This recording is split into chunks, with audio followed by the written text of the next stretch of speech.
ተጨማሪ 6 የአሜሪካ አውሮፕላኖች ወደ መካከለኛው ምስራቅ ሲጓዙ መታየታቸው ተነግሯል።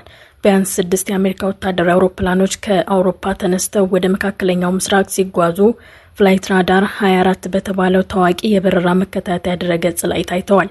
እነዚህ አውሮፕላኖች መካከል 2 E3 የቅኝት ጀቶች፣ 2 C-70 ወታደራዊ የመጓጓዣ አውሮፕላኖች፣ 1 KC-135 አየር ላይ ነዳጅ የሚሞሉ ነዳጅ ጫኝ አውሮፕላንና ሌሎች HC-130 የውጊያ ጀቶችም ይገኙበታል።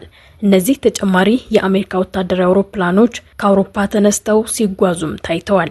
የወታደራዊ ማጓጓዣ አውሮፕላኖቹ አውሮፓ ውስጥ ከሚገኙ የተለያዩ የጦር ሰፈሮች ተነስተው ወደ ሜዲተራኒያን አቅጣጫ አምርተዋል። የፍላይት ራዳር 24 መረጃ እንደሚያመለክተው የተወሰኑት አውሮፕላኖች ከጣሊያን ኔፕልስ ተነስተው ኳታር ወደሚገኘው የአሜሪካ አል ኡደይድ የአየር ኃይል ሰፈር በረዋልም ተብሏል።